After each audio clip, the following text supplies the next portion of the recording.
Hello students, so welcome to this video. अब हम इस वीडियो में अपनी क्लास 6 हिस्ट्री की एनसीईआरटी का 10th चैप्टर करने वाले हैं। That is buildings, paintings and books. See, पिछले चैप्टर में हमने पढ़ा कि आफ्टर मौर्यन एम्पायर सबसे बड़ा एम्पायर कौन सा राइज किया। That was of Gupta empires. जब गुप्तास खत्म हो गए, गुप्तास के बाद कौन सा नया एम्पायर है? हर्षवर्धन एम्पायर। ठीक है। साउथ में कौन से एम्पायर चल रहे थे? जैसे पलवाज एंड चालुक्यास चल रहे थे। ठीक है। फर्दर हमने पढ़ा एडमिनिस्ट्रेशन कैसा था उस टाइम का, और हमने पढ़ा कि उस टाइम पे मिलिट्रीज टाइप किस तरीके से ऑर्गेनाइज थी। ठीक है। हमने एक और चीज़ पढ़ी कि उस टाइम पे ऑर्डिनरी लोगों की किस तरीके की ज़िंदगी थी। हमने कुछ ऐसी चीज़ें पढ़ी। ठीक है। सम अप करने के लिए मैं अगर आपको सिंपल वर्ड्स में कहूँ, जो पिछले चैप्टर है उसमें हमने ज़्यादा पॉलिटिकल चीज़ें पढ़ी। हमने उसमें ज़्यादा मार धाड़ की बातें की कि एक राजा के बाद दूसरा राजा कैसा है, दोनों कुछ राज्यों के बीच में एक इनसे कन्फ्लिक्ट हो रहा था, लड़ाइयाँ हो रही थी, हमने थोड़ा बहुत वो पढ़ा। ठीक है। ज़्यादा पॉलिटिकल चीज़ों के बारे में हमने पढ़ा। ठीक है। वेयर एज इस चैप्टर में कोई लड़ाई नहीं होने वाली। ये चैप्टर बहुत पीसफुल चैप्टर है। ठीक है। ये बिल्कुल भी पिछले चैप्टर की तरह नहीं है। इस चैप्टर में हम पढ़ने वाले हैं कि उस टाइम पे किस तरीके की बिल्डिंग्स हुआ करती थी, कितनी सुंदर बिल्डिंग्स होती थी उस टाइम पे, कितनी सुंदर पेंटिंग्स हुआ करती थी। ठीक है। उस टाइम पे कितने सुंदर पिलर्स टाइप बनाया करते थे लोग। ठीक है। उस टाइम कितनी अच्छी अच्छी कहानियाँ लिखा करते थे लोग। ठीक है। आप समझ पा रहे हो ना कितना पीसफुल चैप्टर है और कितना सिंपल टाइप चैप्टर है। ओके। ओके। फर्दर में अगर आपके हेडिंग्स ही थोड़ी बहुत एक्सप्लेन कर दूं आपको, तो पूरा आइडिया लग जाएगा कि पूरे चैप्टर में है क्या। बिल्डिंग्स, सबसे पहले हम बिल्डिंग्स के बारे में पढ़ेंगे कि पुराने टाइम में किस तरीके के टेम्पल्स होते थे, स्टूपास होते थे। स्टूपास क्या है आगे मैं बता दूंगा, चैप्टर में है। ओके। पुराने टाइम में किस तरह की पेंटिंग्स हुआ करती थी हम वो भी पढ़ेंगे। ओके। पुराने टाइम में कौन सी बुक्स लिखी गई थी हम उसके बारे में भी इस चैप्टर में पढ़ने वाले। So without wasting any time, let's hop on to the first topic as usual हमारे पास एक स्टोरी है। अब ये स्टोरी एक बच्चे की है। तो मैं नेम भूल गया इस बच्चे का। मरुत्सामी। ओके। मरुत्सामी। ये जो ये बॉय है जो व्हील चेयर में है, इसका नाम है मरुत्सामी। ठीक है। मरुत्सामी की जो पैर है उसमें थोड़ी प्रॉब्लम है। ठीक है। तो वो चल नहीं सकता। ठीक है। मरुत्सामी को अपने ब्रदर की हेल्प लगी उसे। क्यों? मरुत्सामी वॉज सो एक्साइटेड। मरुत्सामी का एक ड्रीम था कि यार मुझे ना आयरन पिलर देखना है। अब मरुत्सामी को नहीं पता था पहले कि आयरन पिलर होता क्या। He was for the first time, उसने बस बुक्स में पढ़ रखा था there is something called iron pillar. ठीक है। आप भी सोच रहे हो आयरन पिलर क्या है? लोहे का पिलर है ना। अब कुछ यही आपके दिमाग में भी हो चल रहा होगा, और वही इस बच्चे के दिमाग में भी चल रहा था कि आयरन पिलर होता क्या है। तो मरुत्सामी वॉज सो एक्साइटेड। अब मरुत्सामी को कौन ले जा रहा था दिखाने? उसका जो भाई है, उसका भाई मरुत्सामी को ले जा रहा था। कैसे? व्हील चेयर पे। ठीक है। पीछे से उसका भाई धक्का दे रहा था व्हील चेयर को और उसको आयरन पिलर के पास ले जा रहा था। अब अकॉर्डिंग टू योर बुक और अकॉर्डिंग टू द वो पैराग्राफ, उसमें कहा जाता है कि जो आपका रास्ता था जहाँ से मरुत्सामी को ले जा रहा था उसका भाई, वो बहुत ज़्यादा डस्ट वाला था। जैसे पीछे पत्थर दिख रहे हो गए। ठीक है। बीच में कहीं पे इगन से आयरन लोहे की इगन से चलने के लिए फुटपाथ भी बना रखा था। ठीक है। लोहे का। ओके। फर्दर अब इसी जो पैराग्राफ है उसमें एक और चीज़ मेंशन कर रखी है। जो आपका आयरन पिलर है, आयरन पिलर जो कुतुब मीनार है उसी के साथ लोकेटेड है। ठीक है। तो बैकग्राउंड में आप कुतुब मीनार यहाँ पे देख पा रहे होगे। ठीक है।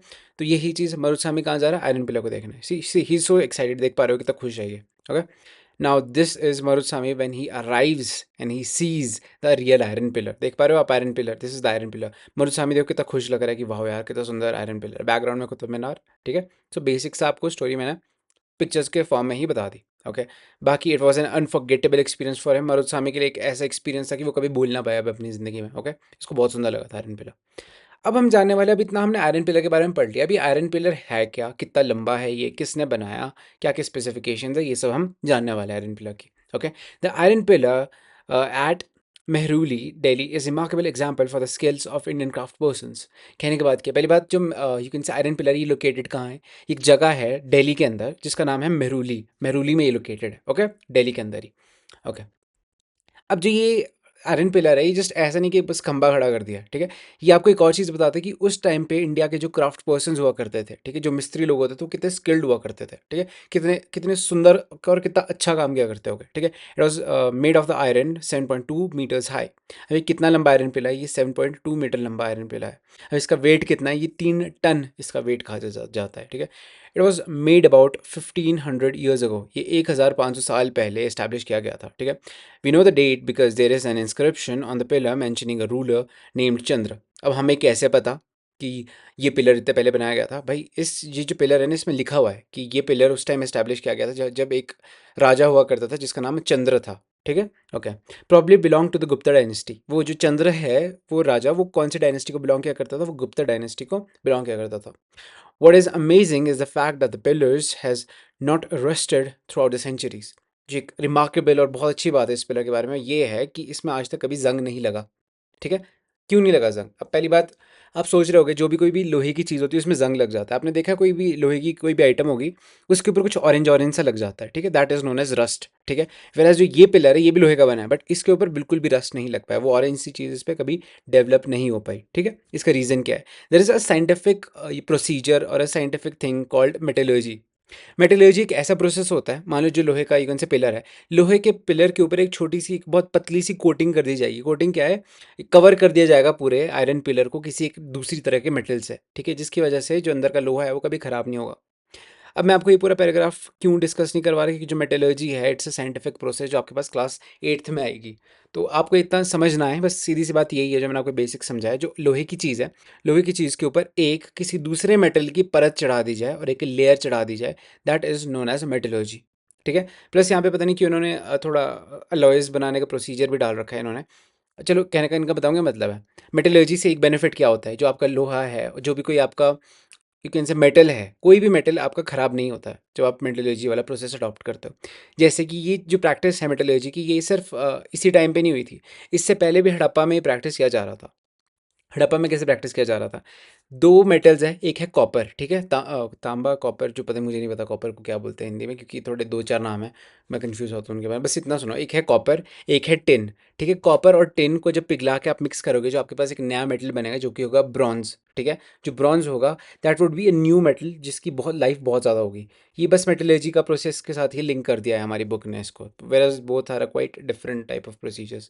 बस बेसिक आपको मैंने बता दिया कि क्या क्या आयरन पिलर था, कैसे बना था, किसने बनाया था। Okay.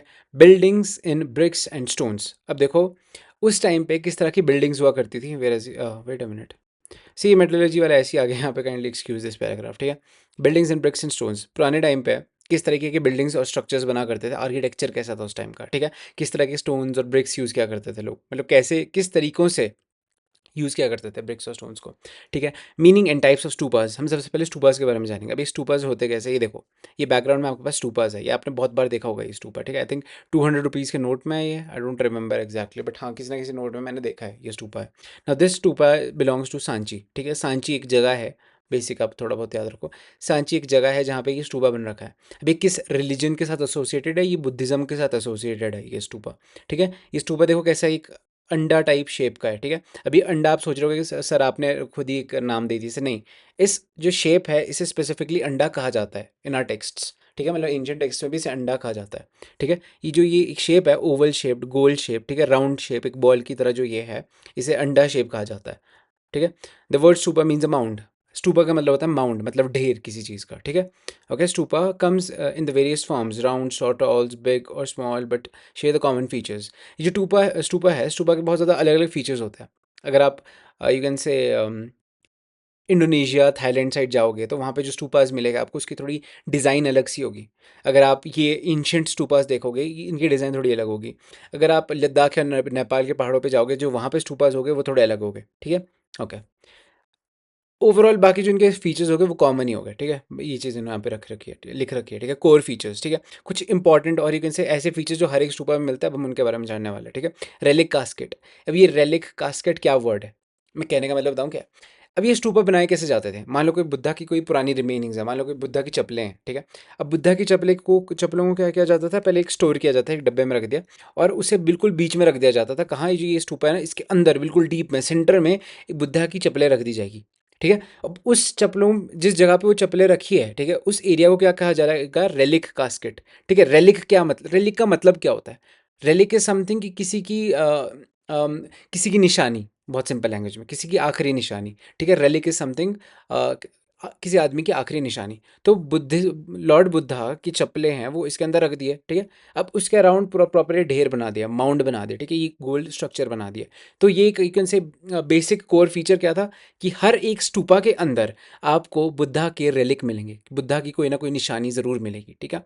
Casket is covered with earth followed by the mud और bricks and are often adorn with carved stones. कहने का मतलब क्या है, जो ये रेलिक कास्केट है, ठीक है, इसे मिट्टी से पहले बंद कर दिया जाता था, फिर प्रॉपर ईंटों से बंद किया जाता था, और मतलब ऐसे शेप बनाई जाती थी कई सारी चीज़ों को यूज़ करके। ओके, स्ट्रक्चरल कॉम्पोजिशन, इस यू कैन से ये जो स्ट्रक्चर था, इसमें क्या क्या फीचर्स थे इसके, ठीक है, क्या क्या अलग अलग चीज़ें थी, पहले मैं आपको बता देता हूँ। फर्स्ट इज प्रदक्षिणा पथ। अब ये प्रदक्षिणा मेरी थोड़ी प्रोनाउंसिएशन अगेन गलत हो सकती है। प्रदक्षिणा पथ, प्रदक्षिणा पथ क्या, जैसे आप देख पा रहे हो ना, ये यहाँ से गेट लगा है और यहाँ पे आपको बीच में रास्ता दिख रहा होगा अरे परे, इसके यू कैन से इस माउंट के अराउंड गोल गोल एक रास्ता टाइप दिख रहा होगा। नाउ दिस रास्ता इज नोन एज प्रदक्षिणा पथ। अब इसमें क्या होता था, मान लो किसी को प्रेयर करनी है तो वो कोई आता था यहाँ से और यहाँ पे गोल गोल चक्कर लगाने लग जाता था इस यू कैन से स्टूपा के, ठीक है।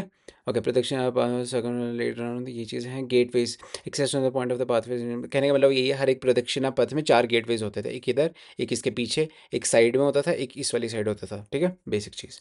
ओके, पर्पस, अब purpose, wait, purpose and devotion. अब ये जो पूरा स्टूपा था, इसमें क्या एक्टिविटी की जाती है? अब ऐसा तो है नहीं कि बना के छोड़ दिया। अब क्या प्रेयर किस तरीके से की जाती थी, ठीक है। Devotees walk clockwise around the stupas. अब मान लो कोई भी आदमी आएगा जिसको पूजा करनी है, वो क्या करेगा, वो इस गेट से अंदर जाएगा, ठीक है। ये जो प्रदक्षिणा पथ है इसमें क्लॉकवाइज घूमने लग जाएगा, ठीक है, क्लॉकवाइज डायरेक्शन में घूमने लग जाएगा। Okay, railings and gateways often features the sculptures enhancing the aesthetic and the spiritual significance. अब जो ये रेलिंग्स वगैरह देख पा रहे होगे, जो गेटवेज है, देखो इसमें कितने सुंदर सुंदर स्कल्पचर्स बना रखे हैं, कितनी डिटेल कार्विंग कर रखी है, ठीक है। इसी चीज़ के बारे में इस पॉइंट में बनाया हुआ है।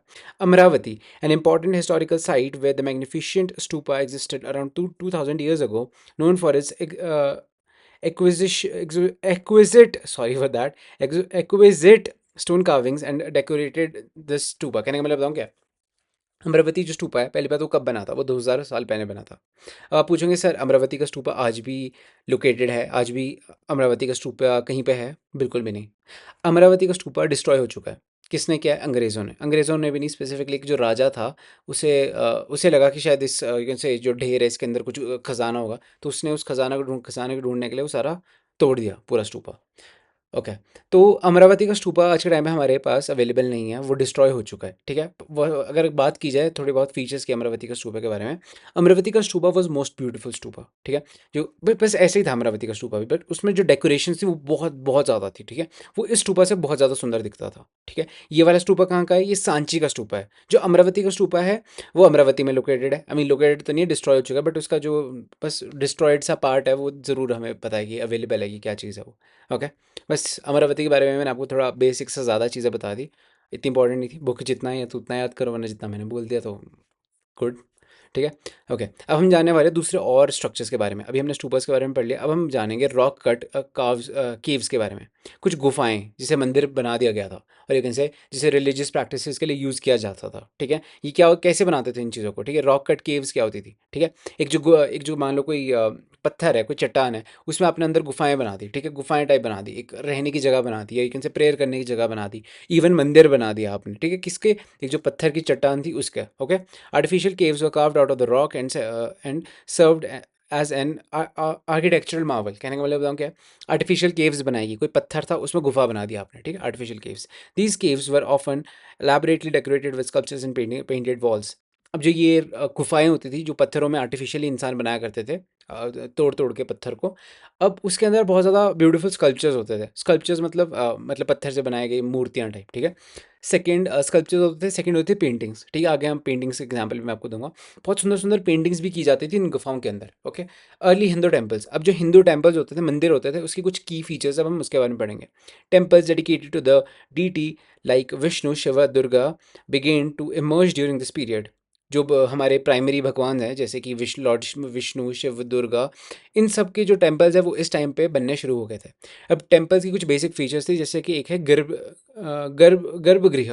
ये गर्भगृह के क्या क्या फीचर्स है और क्या क्या गर्भगृह चीज़ क्या है, अब हम उसके बारे में जानेंगे। The innermost sanctum of the temple where the image of the main deity was enshrined. Religious rituals by the priests and worship by devotees were conducted here. कहने का मतलब क्या है, जो गर्भगृह है, गर्भगृह, इसमें क्या होता था, गर्भगृह एक ऐसी जगह है जहाँ पे जो भगवान की मूर्ति है वो रखी जाती है, और वहाँ पे जहाँ पे पंडित वगैरह पूजा वगैरह करते हैं, गर्भगृह वो जगह है, ठीक है। Religious rituals bye the priest, मतलब जो रिलीजियस रिचुअल्स होते हैं, प्रथाएं वगैरह होती है, वो कौन करता है? जो प्रीस्ट है, पंडित, वो करता है, ठीक है। शिखरा, अभी शिखरा क्या चीज़ है, ठीक है। आपने देखा होगा मंदिर के पीछे, मैं अगली फोटो में ही बता देता हूँ। देखो, पहली बात, गर्भगृह कौन सा है? जो ये वाला है, देखो, राम मंदिर में भी आपने देखा होगा। See, let's just take an example, this is all Ram Mandir, ठीक है। राम मंदिर में भी यहाँ पे लॉर्ड राम की मूर्ति यहाँ पे एस्टैब्लिश की गई है, ठीक है। यहाँ पे मूर्ति होती है, यहाँ पंडित वगैरह सारी पूजा वगैरह करता है। नाउ व्हाट इज गर्भगृह? दिस इज द गर्भगृह, दिस इज गर्भगृह, नाउ दिस इज शिखरा। शायद हम पिछले टॉपिक में शिखरा की बात कर रहे थे, ठीक है। This is the shikhara. शिखर क्या चीज़ है, जो यू कैन से आपने मंदिर में टॉप टाइप देखा होगा ना, कुछ इस तरीके का बनता है, ट्रायंगुलर टाइप ना, दिस इज शिखरा, ठीक है, टॉप वाला पार्ट, ठीक है। बाकी चीज़ों को इग्नोर करो जो चीज़ें इसमें लिख रखी है, ठीक है, बस वो जो मैं बोल रहा हूँ उन्हीं को ज़्यादा इंपॉर्टेंस दो। Okay, now what is mandapa, अगली हम मंडपा के बारे में पढ़ेंगे। A hall with devotees could gather for ceremonies and communal activities. Now mandapa एक ऐसी जगह है जहाँ पे जितने सारे डिवोटीज़ हैं, जितने सारे भक्त लोग हैं, यहाँ आके दर्शन करते हैं भगवान की। भगवान कहाँ पे, गर्भगृह में। जो सारे श्रद्धालु है, डिवोटीज़ है, वो कहाँ आ रहे हैं, वो मंडपा में आ रहे हैं। ओके, बस। So these were the you can से main characteristics of the temple. एक टेम्पल में ये 3 प्राइमरी मेन चीज़ें होती थी। Okay, so famous temples and sites, सब कुछ हम नए फेमस टेम्पल्स की बात करने वाले हैं, जो उस टाइम पे बने थे। फर्स्ट वॉज भिटार गाँव। Bhitargaon is the kind of temple, this one is the Bhitargaon, ठीक है। Known for its temple with an early example of the shikhara. सबसे पहले शिखरा यहीं पे आए थे, इसी टेम्पल में डेवलप हुआ था, ठीक है। Mahabalipuram and Aihole. Okay, जो पिछले चैप्टर में हमने आई थिंक पढ़ा था, जो कैपिटल थी ऑफ आई गेस पल्लवास, ठीक है। पल्लवास की जो कैपिटल थी वो थी आईहोल, ठीक है। आईहोल में किस तरीके का यू कैन से टेम्पल्स थे, अब हम उसके बारे में यहाँ पे पढ़ने वाले हैं। Okay, towns were famous for some of the most finest early stone temples showcasing the exquisite craftsmanship। जो आईहोल है वहाँ पे जो टेम्पल्स मिला है, जैसे कि महाबलीपुरम वाला टेम्पल मिला है, वो कितने, महाबलीपुरम और आईहोल में जो टेम्पल्स मिला वो बहुत ज़्यादा सुंदर टेम्पल्स है, बहुत ज़्यादा, ठीक है। उनके आप एक सेकंड के लिए आप ये इमेज को तो देख सकते, थोड़ी ब्लर है, excuse me for that, but देख पा रहे हो आप कितने डिटेल्ड और कितने कितने एक्सेलेंट टेम्पल्स है, ठीक है। कितने क्राफ्टमैनशिप और कितने जो मिस्त्री लोग थे उस टाइम, कितने एक्सेलेंट उनके अंदर स्किल्स हुआ करती होगी, ये चीज़ बताता है हमें, ठीक है। How was stupas and temples built. अभी जो स्तूपास एंड टेम्पल्स की हमने बात की, ये बनते कैसे थे। सी, देयर वर सेवरल स्टेजेस, बहुत सारे स्टेजेस हुआ करते थे। किंग्स और क्वींस यूजुअली, देखो इनको बनाया कौन करता था, जो राजा महाराजा रानियाँ वगैरह होती थी, ये लोग पैसा देते थे इन टेम्पल्स को बनाने के लिए, ठीक है, ठीक है। Okay, first good quality stone had to be found. सबसे पहले क्या करोगे आप, भाई कोई मंदिर बनाना, आपको पहले पत्थर तो चाहिए मंदिर बनाने के लिए, पहले तो आप पत्थर को ढूंढोगे और उसे निकाल के लाओगे लोकेशन पे जहाँ आपने यू कैन से मंदिर बनाना है, ठीक है। Okay, hey these rough blocks of stones had to be shaped and carved into the pillars. अब अब जो जहाँ पे जब जगह पे लाया जाता था, ये जो पत्थर आपने लाया, पत्थर के प्रॉपर पिलर्स बनाए जाते थे, ठीक है। पत्थर के प्रॉपर ब्रिक्स बनाए जाते थे, शेप किया जाता था पत्थर को कि अब सीधा मंदिर में लगाया जा सके। ओके, लास्टली क्या होता था, and these had to be placed in the precisely the right in the right position.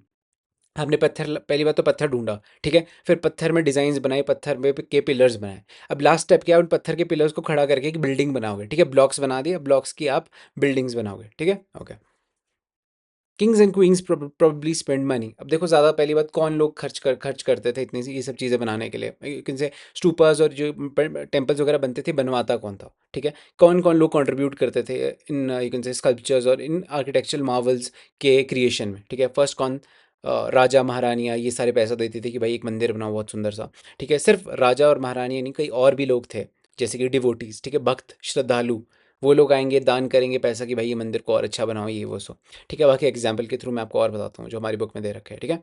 Okay, devotees वगैरह जो गिफ्ट्स वगैरह लाएंगे उसके थ्रू ये बनेगा टेम्पल, ठीक है। आइवरी वर्कर्स एग्जाम्पल दे रखा है, मान लो आइवरी वर्कर्स कौन है, जो ये हाथी का दांत है ना, या तो फिर उसके वो कुछ सुंदर चीज़ें बनाते हैं और हाथी के दांत को कलेक्ट करते हैं, ठीक है, वो लोग। अब ये लोग आते थे, ये भी कुछ सुंदर सुंदर चीज़ें देते थे जो आइवरी से बनी हुई है, तो वो भी टेम्पल में लगा दी जाती थी, ठीक है। Okay, they paid for the decoration. अब देखो कई सारे मर्चेंट्स होते थे, यू कैन से कई सारे दुकानदार लोग होते थे, कई सारे फार्मर्स होते थे, गार्लैंड मतलब जो यू कैन से गुलदस्ते वगैरह बनाते हैं वो लोग, परफ्यूम बनाने वाले, स्मिथ, बहुत सारे लोग, बहुत सारे वैरायटी के लोग, बहुत सारे श्रद्धालुगण कुछ चीज़ें लाते थे, गिफ्ट्स लाते थे, कंट्रीब्यूट करते थे, जिसकी वजह से मंदिर बनते थे उस टाइम पे, ठीक है। एग्जाम्पल दे रखे हैं, मानो कोई पॉटर है, ये भी पैसे देंगे, इसके थ्रू भी मंदिर बनेंगे, ठीक है। So when you get a chance to visit any of the buildings, कहने का मतलब बताऊँ कि जब भी कभी आपको मौका मिले इतने सुंदर टेम्पल्स वगैरह को कभी विजिट करने का, आप बस ये मत सोचना कि ये किसी राजा ने बनवाया है। राजा के साथ साथ बहुत सारे अलग अलग तरीके के लोग थे जिन्होंने कंट्रीब्यूट किया, थोड़े थोड़े पैसे देके कंट्रीब्यूट किया इन सारे मंदिर को बनाने में। ओके, जैसे कि मैं आपको एग्जांपल देता हूँ, जैसे अभी राम मंदिर बना था। राम मंदिर जब बना था तो जो सारा चंदा था वो कैसे कलेक्ट किया गया था, घर घर जा लोग घर घर गए थे और उन्होंने पैसे कलेक्ट किए थे राम मंदिर बनाने के लिए। ओके, ओके, चलो उस टाइम पे तो जैसे राम मंदिर और पुराने टाइम का एग्जांपल लिया जाए, अगर पुराने टाइम में तो राजा वगैरह भी यू कैन से पैसा दिया करते थे राम मंदिर को बनाने के लिए। फिर एज इंडिया में देखो आज के टाइम में जैसे राम मंदिर बना था, गवर्नमेंट ऑफ इंडिया ने कोई पैसा नहीं दिया था, गवर्नमेंट ऑफ इंडिया ने सिर्फ 1 रुपया दिया था, 1 रुपीज़ दिए थे, वो भी शगुन के, ताकि राम मंदिर बन सके in the name of secularism. देखो देखो, I am not you can से किसी को जज नहीं कर रहा हूँ, मैं बस आपके पास फैक्ट्स प्रेजेंट कर रहा हूँ, ठीक है? ऐसा मत सोचना मैं कोई ओपिनियन ये वो सब इक्वल है भाई, हमारा काम पढ़ना है, हम वो करेंगे, ओके? पेंटिंग्स, अब हम पेंटिंग्स के बारे में पढ़ने वाले हैं, ठीक है? अभी तक हमने स्कल्पचर्स, स्ट्रक्चर्स, आर्किटेक्चर के बारे में पढ़ लिया, बिल्डिंग्स के बारे में पढ़ लिया, अब हम पेंटिंग्स के बारे में पढ़ेंगे। Find Ajanta on map 7। अब मैप 7 में अजंता को ढूंढो। अजंता कहाँ है? अजंता यहाँ लोकेटेड है, ठीक है? अब हम अजंता के बारे में पढ़ेंगे, अजंता में ऐसी चीज़ें क्या हैं। अभी नीचे आप बैकग्राउंड में देख पा रहे हो जो कुछ गुफाएं जैसी दिख रही, these are known as Ajanta caves, ठीक है? मतलब देखो ना आप, एक प्रॉपर चट्टान थी, चट्टान के अंदर गुफाएं बना दी इन्होंने, ठीक है, लोगों ने। ओके, अब हम इन गुफाओं की स्पेशलिटीज़ के बारे में पढ़ेंगे। This is a place where the several caves were hollowed out of the hill over the centuries. ये एक ऐसी यू कैन से पहाड़ है जहाँ पे बहुत हज़ारों सालों तक लोगों ने गुफाएं बनाई, okay? Most of these were monasteries for the Buddhist monks and some of them were decorated with paintings. ये जितनी सारी ये जो एक से गुफाएं थी ये monasteries थी, यहाँ पे बहुत सारी डेकोरेट भी बहुत ब्यूटीफुली डेकोरेटेड थी, अंदर पेंटिंग्स बना रखी थी अजंता के, जैसे आप देख पा रहे हो। ये सारी जो पेंटिंग्स है, जो 2 पेंटिंग्स है, ये कहाँ बनी है बताऊँ? ये अजंता की जो एक गुफाएं हैं इनके अंदर बना रखी है, ठीक है, ये सारी paintings. Okay, here are some examples. As the caves are dark inside, most of these paintings were done in light of torch. अब देखो जो गुफाएं हैं अंदर तो अंधेरी होगी, ठीक है, अंदर तो कोई धूप रोशनी आ नहीं रही है, तो ये पेंटिंग्स कैसे बनाई जाएगी, ठीक है? प्रॉपर यू कैन से कोई मशाल जलाई जाती थी उस टाइम पे, ताकि यू कैन से आर्टिस्ट लोगों को दिख सके कि क्या ड्रॉ कर रहा है, क्या पेंट कर रहा है, ठीक है? आर्टिफिशियली लाइट लाई जाती थी, यू कैन से दिया टाइप जलाए जाते थे ताकि भाई दिख सके कि भाई क्या बना रहे हो अंदर, ठीक है? पेंटिंग्स किस तरह की चल रही है, ठीक है? The colours which are vivid even after, ठीक है? कौन से कलर्स यूज़ किए जाते जो बहुत ज़्यादा विविड, यू कैन से बहुत ज़्यादा ब्राइट और अच्छे कलर्स है, उनको यूज़ किया जाता था, ठीक है? 1500 years ago were made of the plants and minerals. अब कहने का मतलब ये है, ये जो कलर्स होते थे जिसके थ्रू इसे पेंट किया जाता था, ये मिनरल्स के थ्रू बनते थे और प्लांट्स वगैरह के थ्रू बनते थे। मान लो कोई रेड कलर का फ्लावर है, ठीक है, उससे रेड पेंट बन जाएगा। और मैं आपको एग्जांपल दूँ, मान लो मिनरल का एग्जांपल, जैसे लैपिस लैजुली जो हमने हड़प्पा के टाइम पे पढ़ा, अब वो ब्लू कलर की होती है, अब उस लैपिस लैजुली का पाउडर बना दो तो वो ब्लू पेंट बन जाएगा, ठीक है? Okay. The artist who created these splendid works of art remain unknown. जिन आर्टिस्ट्स ने ये beautiful you can say paintings बनाई हैं, हमें नहीं पता वो कौन है, क्योंकि इन पेंटिंग के साथ कहीं नहीं लिख रखा कि ये इस आदमी ने बनाया है, ये है वो है। We do not know, there is a big question mark कि किसने बनाया है ये सारी पेंटिंग्स। ओके, ये हो गया। Okay, the world of books, ठीक है? अब हम काफ़ी सारी किताबों के बारे में पढ़ेंगे कि कुछ वैराइटीज़ की किताबें वो कब लिखी गई थी और उनमें क्या लिखा गया था, ठीक है? Some of the best known epics were written during this period. बहुत सुंदर, मतलब बहुत इलैबोरेट और बहुत you can say what do I call it, ठीक है? बहुत ज़्यादा डिटेल्ड और बहुत ज़्यादा महान टाइप ऑफ किताबें इस टाइम पे लिखी गई थी, ठीक है? Epics are the grand long compositions about the heroic men and women and include stories about gods, ठीक है? एपिक्स क्या होते हैं? एक बहुत लंबी कहानियाँ, लंबी कॉम्पोजिशंस, लंबी कहानियाँ, किसके बारे में? कुछ बड़े बड़े आदमियों के बारे में, मैन और वुमेन, हीरोइक मैन और वुमेन के बारे में, ठीक है? इसमें स्टोरीज होती है, किसकी स्टोरीज होती है? भगवान वगैरह की स्टोरीज भी होती है, ठीक है? A famous Tamil epic the शिल्प शिल्पपदिकरम, ठीक, देखो मेरी प्रोनाउंसिएशन थोड़ी गलत हो सकती है एज़ यूजुअल, तो kindly excuse me for that. जो ये शिल्पपदिकरम है, वो किसने बनाई थी? किस पोएट ने ये लिखा था? ये यू कैन से ये जो ये एपिक है, ये किसने लिखा हुआ था, ठीक है? इलंगो जो पर्सन थे साउथ के, इन्होंने ये पदिकरम लिखा था। कब लिखा था? ये 1800 ईयर्स अगो, ठीक है? 1800 ईयर्स अगो ये लिखी गई थी, ठीक है? पदिकरम लिखी गई थी बाय इलांगो, ठीक है? It is a story of the merchant named Kovalam. ये किसकी स्टोरी है? एक जो मर्चेंट है, दुकानदार है, जिसका नाम है कोवलम, और उसकी उसकी जो एक वाइफ है, क्या नाम है उनका? और वाइफ कनगी, ठीक है? कनगी और कोवलम की ये एक स्टोरी है, ठीक है? इसमें क्या होता है, जो कोवलम है, जो दुकानदार है, इसको कोई दूसरी वुमेन पसंद आ जाती है, ठीक है? हु लिव्ड इन फुहार। पहली बात तो जो कोवलम और कनगी है, ये रहते कहाँ? ये फुहार जो जगह है वहाँ रहता है। फुहार कहाँ है? एक सेकंड मैं आपको दिखा दूँ। दिस इज़ फुहार। ही यहाँ रहते हैं, ठीक है? कौन कौन? कनगी और कोवलम फुहार में रहते हैं, ठीक है? And fell in love with courts courtesan named Madhavi. अब जो कोवलम है, कोवलम की बेशक बीवी है कनगी, ठीक है, पर इसको प्यार हो जाता है माधवी से, ठीक है? एग्जाम्पल दे रखा है स्टोरी में, ठीक है? It's kind of a story, ऐसा मैं सोचने इसका कोई लॉजिक है, this is just a story, ठीक है? Okay. Later he and Kannagi left the Puhar and went to Madurai where he was wrongly accused of theft by the court jeweller of Pandya king. अब जो क्या करते हैं डिसाइड, जो कोवलम और कनगी है ये डिसाइड करते हैं। देखो अभी ना माधवी चले गई स्टोरी से बाहर थोड़े टाइम के लिए, ठीक है? जो कोवलम और कनगी है ये डिसाइड करते हैं कि हम कहीं दूसरी जगह चल जाते रहने। कौन सी जगह जाएंगे ये रहने? मदुरई चले जाते रहने। अब मदुरई में क्या होता है, जो ये कोवलम है इसके ऊपर फेक चार्जेस लगा दिए जाते हैं कि भाई ये तो चोरी के चार्जेस लगा दिए जाते हैं, ठीक है? अब चोरी किस चीज़ की है? ज्वेलरी की, ठीक है? सोने की चोरी की है। किसके, यू कैन से, आई मीन ज्वेलरी किसके यहाँ पे की गई है? जो राजा था, पांड्या राजा था जो पांड्या किंगडम का, उसके यहाँ चोरी की गई है, ठीक है? किसने की है? कोवलम में की है। अब देखो राजा उसे सज़ा सुनाता है कोवलम को कि भाई तूने मेरी चोरी कैसे कर ली? मेरे राजा के घर पे तूने कैसे चोरी कर ली? ठीक है? कोवलम को बोल जाता है भाई इसे डेथ सेंटेंस दे दो, मतलब इसे मार दो, ठीक है? Okay. The Kangi, who still loved him, was full of grief and anger at the injustice and destroyed the entire city of Madurai. अब जो ये कनगी है, ठीक है, ऑल दो देखो कोवलम का क्या सीन था, ठीक है, कोवलम को पहली बात तो इसकी शादी हो रखी थी किससे? कनगी से। फिर भी कोवलम को एक दूसरी लड़की पसंद आती है जिसका नाम है माधवी, ठीक है। और बाद में क्या होता है, कोवलम और कनगी चले जाते हैं कहीं और, ठीक है, कहाँ? मदुरई, ठीक है। मदुरई में उसको डेथ सेंटेंस मिल जाता है किसको? कोवलम को, ठीक है। क्यों? क्योंकि चोरी की थी इसने, ठीक है। फर्दर जैसे कनगी को पता लगता है कि मेरे हस्बैंड के को एक से डेथ सेंटेंस मिला, वो बहुत ज़्यादा गुस्सा हो जाती है, ठीक है। वो बहुत दुखी भी होती है और गुस्सा भी होती है। वो इतनी दुखी और गुस्सा हो जाती है कि उसने जो पूरी मदुरई सिटी थी वही डिस्ट्रॉय कर दी, वो जला दी। Just take an example, this is Kannagi, ठीक है। कनगी को इतना गुस्सा है इसने पूरी मदुरई सिटी जला दी। एग्जाम्पल दे रहा हूँ मैं, ठीक है। This is just an you can say story mentioned in Silappadikaram, ठीक है। Okay, we have another story. इसमें क्या होता है, ये कौन सी स्टोरी है? This is Mani Manimekalai, Manimekalai story है इसका नाम है, ठीक है। एपिक का नाम है मनी मिकलाई। ये किसने लिखा है? पिछले वाले तो किसने लिखा था? वो भाई साहब का क्या नाम था? इलांगो, इलांगो भाई साहब ने लिखा था। ये है सतनार, सत्यनारायण ने ये मनी मेकाली लिखी थी। कब लिखी थी? ये 1400 साल पहले लिखी थी। कहा जाता है ना, जैसे आपने देखा होगा अवेंजर्स इन्फिनिटी वॉर, उसके बाद एंड गेम आई, ठीक है। मूवीज़ की बात कर रहा हूँ मैं, बाहुबली 1, बाहुबली 2, ठीक है। वही चीज़ था इसका भी। जैसे कि मान लो ये शिल्प पदीकरम आई थी फर्स्ट मूवी और फर्स्ट स्टोरी, उसी के बाद उसकी कंटिन्यूस एक नई स्टोरी निकाली गई थी जिसका नाम था मनी मिकलाई, ठीक है। मनी मिकलाई एक दूसरी स्टोरी लाई गई थी उस टाइम पे, ठीक है। It's nothing but a second part of that. But अब ये जो सेकंड पार्ट है कितने साल बाद आया वो भी आप देख सकते हो, मतलब 400-500 साल का गैप आ गया था, ठीक है। This describe the story of the daughter of the Kovalam and Madhavi. अब इस जो ये वाली स्टोरी है, यू कैन से जो ये वाला एपिक है, इसमें कुछ अलग ही थोड़ी स्टोरी हो जाती है। इसमें बताया जाता है ये किसकी स्टोरी होती है। जो कोवलम है वो दुकानदार, और जो उसका यू कैन से उसका जो अफेयर होता है दूसरी किसी वेमेन पे जिसका नाम था माधवी, जो कोर्टिजन थी, जो भी थी, मतलब राजा के दरबार में होती थी उससे। अब उसकी बेटी है, उसके बारे में स्टोरी होती है पूरी, ठीक है। अब देखो ये ना एग्जाम्पल्स है, तो आप इसे एग्जाम्पल्स की तरह रखो, तो ऐसा मत सोचने की पता नहीं क्या लॉजिक है इसके पीछे। This is just a story, बेशक लॉजिकल है, स्टोरी है, तो याद कर लो, okay. These beautiful compositions were lost to the scholars for many centuries till their manuscripts were rediscovered about 100 years ago, ठीक है। ये जो ये ब्यूटीफुल कॉम्पोजिशंस है जिसमें ये लव स्टोरी बता रखी है, ठीक है, ये जो हमारे हिस्टोरियंस और स्कॉलर्स हैं वो गायब हो चुकी थी उनके पास से, ठीक है। गायब इन द सेंस ऐसे नहीं कि रैंडमली कहीं डिसअपेयर होगी, ठीक है, वैनिश होगी, ठीक है।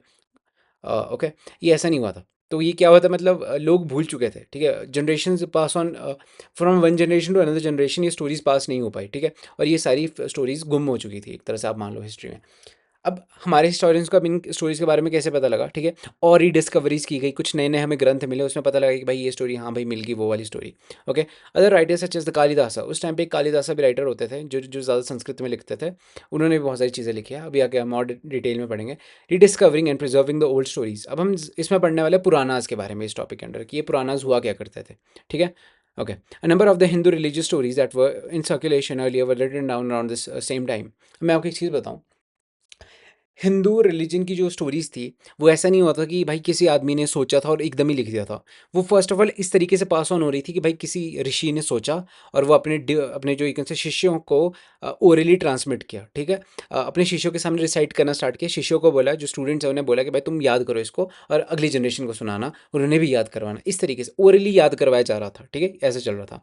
बट ये जो टाइम पीरियड था, यहाँ पे ये सारी चीज़ें लिखनी शुरू हो चुकी थी, ठीक है। A number of the Hindu religious stories that were in circulation earlier were written down around the same time, कहने का मतलब लिखना शुरू कर दिया गया था। This include the Puranas, Puranas literally means old. जो पुरानास है वो सब कुछ लिखने शुरू हो गए थे। अब पुरानास का मतलब क्या है? पुरानास का लिटरल मतलब ही ओल्ड है। पुराना का क्या मतलब होता है भाई? कोई चीज़ पुरानी है मतलब ओल्ड, ओके।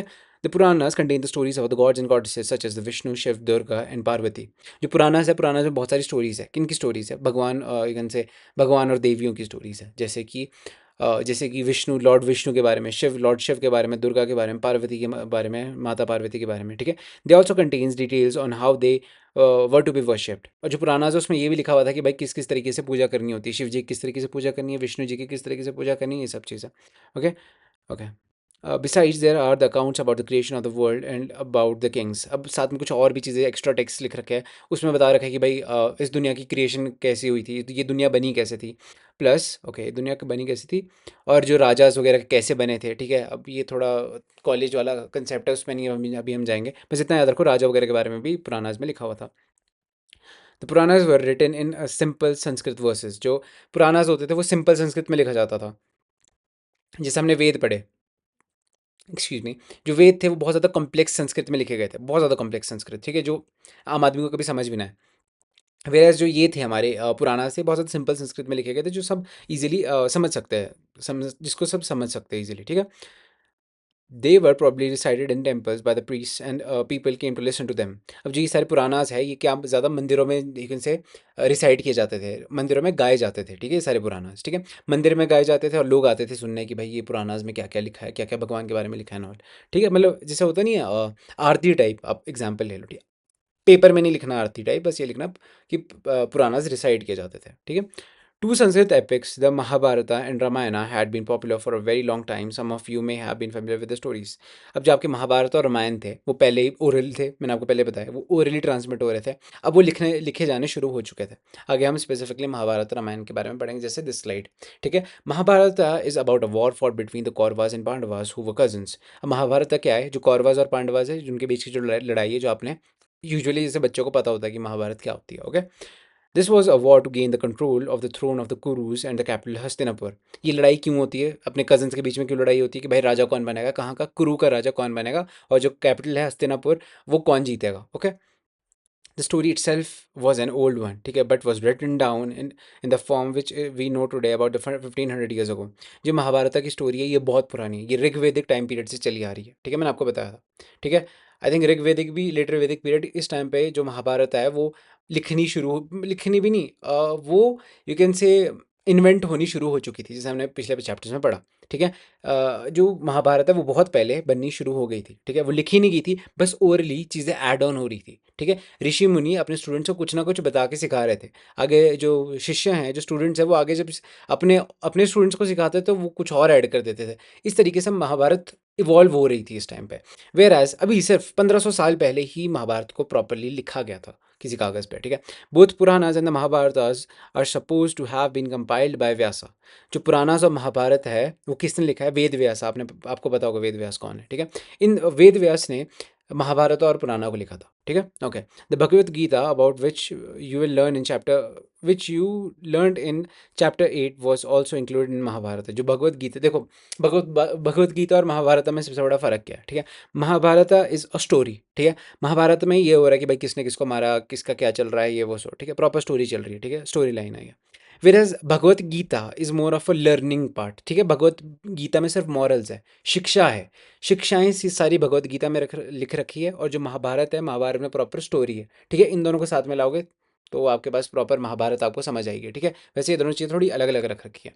अब कई लोग कहते हैं ना कि जो आपका डायडेक्टिक पार्ट है, यू कैन से जो भगवत गीता वाला पार्ट है वो बहुत ज़्यादा बाद में ऐड ऑन किया गया था। कहने का मतलब जो आपका स्टोरी है महाभारत की वो सबसे पहले आई, और जो भगवत गीता में जो चीज़ें लिखी गई वो काफ़ी बाद में ऐड ऑन की गई है। ठीक है, थोड़ा सा एडिशनल इन्फॉर्मेशन है, क्लास 12 में थोड़ा बहुत आपको और आप डिटेल में आप इसे पढ़ोगे, बट मैंने बेसिक आपको थोड़ा बहुत बताई दी यहाँ पे। ठीक है, the Ramayana is about Rama, a prince of Kosala who was sent in exile. अब देखो आपको पता है लॉर्ड रामा कौन थे, महाभारत आपने सबने देखी, अगर महाभारत के बारे में पढ़ा नहीं है तो महाभारत आपने कार्टून के फॉर्म में तो जरूर देखी होगी। ठीक है, his wife Sita was abducted by the king of Lanka named Ravana and Rama had to fight a battle to get her back. अब क्या होता है, सीता माता को रावण जी ले जाते हैं, रावण जी क्यों बोल रहा हूँ मैं, रावण ले जाता है।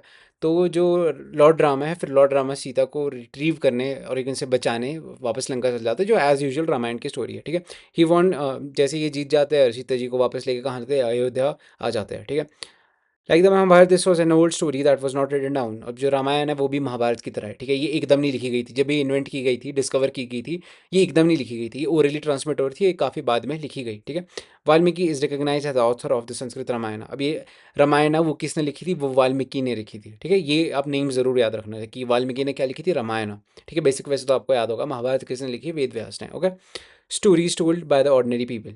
अब देखो जो आम आदमी थे, यू कैन से बहुत ज़्यादा यू कैन से फार्मर्स थे, बहुत ज़्यादा लोअर सेक्शन ऑफ फैमिली था। वो भी कुछ स्टोरीज़ वगैरह उनके पास भी होती होगी। अब वो किस फॉर्म में अपनी स्टोरीज़ को यू कैन से प्रिज़र्व करते थे, ठीक है? अब हम उसके बारे में पढ़ेंगे। The ordinary people also told the stories, composed poems and songs, sang, danced and performed the plays. अब जो आम आदमी थे वो भी कुछ ना कुछ स्टोरीज बनाते थे, ठीक है? अब अभी हमने बात की जो महाभारत रामायण है की है, भाई ये तो बहुत पुरानी स्टोरीज है जो पता नहीं कब से लेके चलती आ रही है। वेयर एज जो ये वाली स्टोरीज़ है जो मतलब जैसे कि ऑर्डिनरी पीपल है जो आम आदमी है, वो भी कुछ स्टोरीज़ बनाता था, ठीक है? वो स्टोरीज़ किस तरीके से कंपोज की गई थी, तो ठीक है, आपने जटाकास और पंचतंत्र के बारे में सुना होगा। जो आम आदमी थे उन लोगों ने, जो ऑर्डिनरी पीपल थे उस टाइम के, पुराने टाइम के किसान लोग, ठीक है, गरीब लोग, उन लोगों ने जो स्टोरीज इन्वेंट की थी उन्हें जटाकास और पंचतंत्र की कहानियों के नाम पे, कहानियों के रूप में प्रिजर्व किया गया, ठीक है, उनके फॉर्म में प्रिजर्व किया गया, जटाकास और पंचतंत्र के फॉर्म में, okay, which were written down around this time. अभी जटाकास और पंचतंत्र भी इसी टाइम पीरियड में लिखी गई थी जिस टाइम पे रामायण वगैरह लिखी गई थी, ठीक है। Stories from the Jatakas were often shown on the railings of the stupa and in the paintings in such as Ajanta. अब देखो, पहली बात जो ये जटाका की स्टोरीज है, जटाका स्टोरीज आपको वैसे ना, जटाका स्टोरी थोड़ी बुद्धिज्म से रिलेटेड होती है, थोड़ा सा मैंने आपको हिंट दिया है, I am not saying exactly होती है, बट काफ़ी ज़्यादा कनेक्शन होता है जटाकास और बुद्धिज़्म के साथ, ठीक है। अब जो ये बुद्धिज़्म के स्टूपास वगैरह है, देखो जैसे मैंने आपको बताया स्टूपास क्या होता है, ठीक है, वो गोल सी चीज़, अब उसके गेट में आपको दिखाया था कितने सारे स्कल्पचर्स हैं। अब मान लो जैसे ये एक स्कल्पचर है, ठीक है, ये कुछ नहीं है, ये पूरा जो जटाका की स्टोरी है, ये स्कल्पचर उसे रिप्रेजेंट कर रहा है, ठीक है। ये पूरा जो ये है ना, जो इतने सारे लोग हैं, ये एक टाइमलाइन प्रेजेंट करते हैं कि भाई इस स्टोरी में एक के बाद क्या हुआ। और प्लस मैंने अभी बताया जटाका की स्टोरी स्कल्पचर्स के फॉर्म में प्रिजर्व्ड है। जटाका की स्टोरीज, वेट अ सेकंड, ये देखो, जैसे मान लो ये अजंता में कोई पेंटिंग हो रखी है, जो ये पूरी पेंटिंग है, ये किसके बारे में, ये पूरी पेंटिंग, ये है आपकी जो ये जो ये पूरी पेंटिंग है, ये किसके बारे में, ये पूरी पेंटिंग है, यू कैन से जो जटाका की केव है, जो जो जटाका में कहानी लिखी गई है उसके बारे में, ओके। अब देखो जटाकास की जो प्रोनाउंसिएशन है, एक और चीज़ मैं आपको बताता हूँ, कई लोग जटाका को जटकास बोलते हैं, ये सब कुछ चला हुआ है, तो इट्स अकॉर्डिंग टू यू, आपने क्या प्रोनाउंस कर रहे हैं ना, प्रोनाउंस करना है, right, it's all up to you, okay. Writings books on science, writing books on science. अब देखो साइंस एंड टेक में क्या डेवलपमेंट आई थी इंडिया में उस टाइम पे, ठीक है, साइंटिफिक अचीवमेंट्स क्या थी इंडिया के उस टाइम पे, ठीक है। This was also the time when the Aryabhatta, a mathematician and an astronomer, wrote a book in Sanskrit known as Aryabhatiam, ठीक है। जो आर्यभट्टा है, इन्होंने किताब लिखी थी इस टाइम पे जिसका नाम था आर्यभट्टियम। ये किस टॉपिक से रिलेटेड थी, ये मैथ वगैरह थे, इसमें मैथ वगैरह के फॉर्मूलाज लिखे हुए थे, मैथ वगैरह के फॉर्मूलाज लिखे हुए थे, प्लस इसमें एस्ट्रोनॉमी के बारे में लिखा हुआ था, मतलब कैसे क्या प्लैनेट्स एंड ऑल, ये सब चीज़ों के बारे में लिखा हुआ था, ठीक है। He said that day and night were caused by the rotation of the earth on its axis।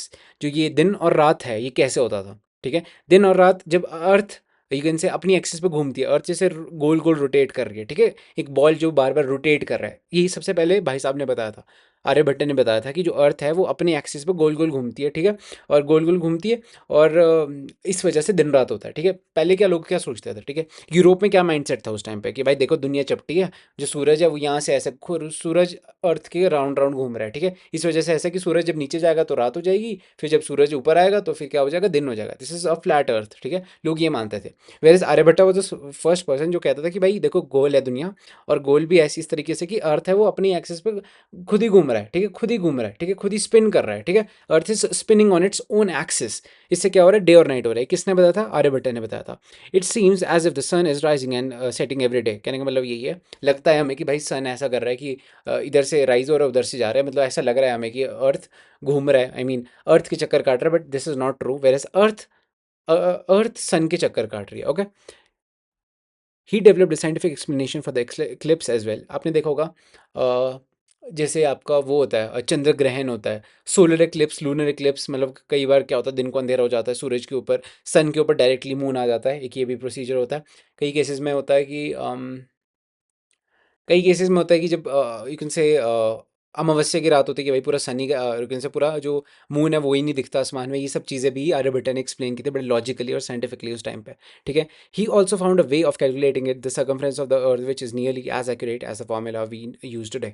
जो अर्थ का सर्कमफ्रेंस है, जो अर्थ का यू कैन से, अब सर्कमफ्रेंस क्या होता है, हमारे ऐसे सिक्स में सर्कमफ्रेंस होगा यार, सर्कमफ्रेंस इन द सेंस जो पूरी अर्थ है ना, अर्थ का जो मान लो यहाँ से आदमी अगर चलना शुरू करेगा तो ये वापस जब आएगा तो इसने कितना डिस्टेंस कवर कर लिया हुआ, ठीक है, प्रॉपर जो अर्थ का गोला है इसमें ये कितना कितना यू कैन से कितना डिस्टेंस का है, ठीक है, ये चीज़, ठीक है। इसे कहा जाता है सर्कमफ्रेंस। सर्कमफ्रेंस में सबसे पहले कैलकुलेट किसने किया था, आर्यभट्ट ने किया था। वैसे आपको मुझे लगता है कि सर्कमफ्रेंस के बारे में आप लोगों को पता होगा, हाँ यार पता होगा, I think fourth fifth class में तो आ जाता है सर्कमफ्रेंस। ओके, अब आर्यभट्टा ही नहीं थे एक बहुत बड़े साइंटिस्ट उस टाइम पे, और भी अलग-अलग साइंटिस्ट थे, जैसे कि एक तो मेरी प्रोनाउंसिएशन अगेन गलत हो सकती है थोड़ा, वरहम मिहिरा, वरहम हीरा एक अलग एक साइंटिफिक और एक इनसे साइंटिस्ट और मैथमेटिशियन थे उस टाइम के। ब्रह्मगुप्ता अनदर मैथमेटिशियन और अनदर एस्ट्रोनॉमर उस टाइम के। भास्कराचार्य एंड अनदर मैथमेटिशियन जो कि बहुत ज़्यादा पॉपुलर थे उस टाइम पे, बहुत ज़्यादा थ्योरीज दी उन्होंने। And astronomer who made this several discoveries, ये सारे एक उनसे बहुत ज़्यादा नोटेड उस टाइम के एक उनसे साइंटिस्ट टाइप लोग थे जिन्होंने बहुत ज़्यादा अलग अलग तरह की और बहुत ज़्यादा अच्छे लेवल की डिस्कवरीज की थी, ठीक है। One of the most popular is Aryabhata of course, ठीक है। ओके, वेट, आपको ऑफ कोर्स आर्यभट्टा दिख रहे होंगे, right? Okay, this is Aryabhata, okay. Okay, now this is the end of the video, students. I hope this video is helpful. If you think this video is helpful, make sure to like. So this is the end, students. Bye bye.